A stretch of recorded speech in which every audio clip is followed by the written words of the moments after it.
As organizations become more data-driven, poor data literacy will become an inhibitor to growth. According to Gartner's annual Chief Data Officer Survey, 2019 poor data literacy is ranked as the second biggest internal roadblock to the success of becoming data-driven. According to Gartner, by 2023, data literacy will become an explicit and necessary driver of business value, demonstrated by its formal inclusion in over 80% of data and analytics strategies and change management programs.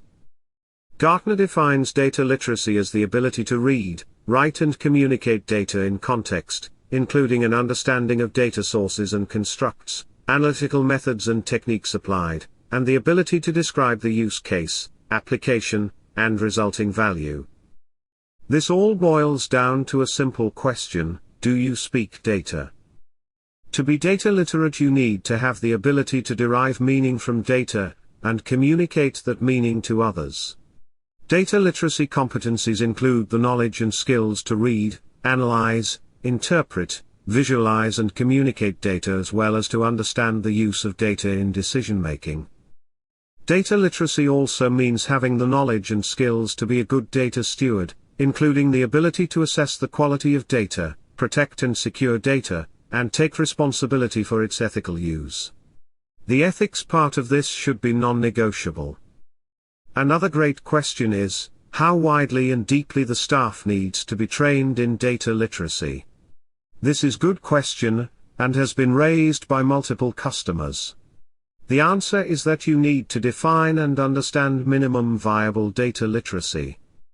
Keep in mind that not all in your company is going to be or needs to be top level in all aspects of data literacy discussed above.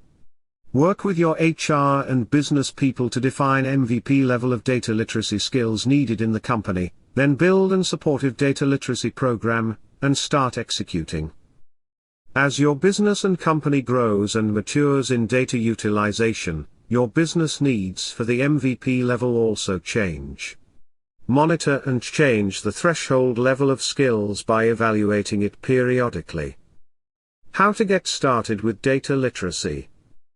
First, start by identifying the fluent and native data speakers, thought leaders. They carry the data literacy torch for you and act as change agents.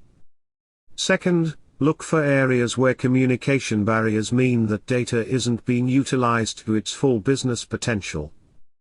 Third, try a data literacy proof of concept workshop in an area where language gaps exist. Have participants describe real-life common use cases as well as a use case specific to the organization. Fourth, ensure that teams are speaking data in all meetings when discussing business outcomes and in other business situations. Lead by example. Finally, ask professionals like data product business for further assistance and guidance to make your data track smooth and efficient.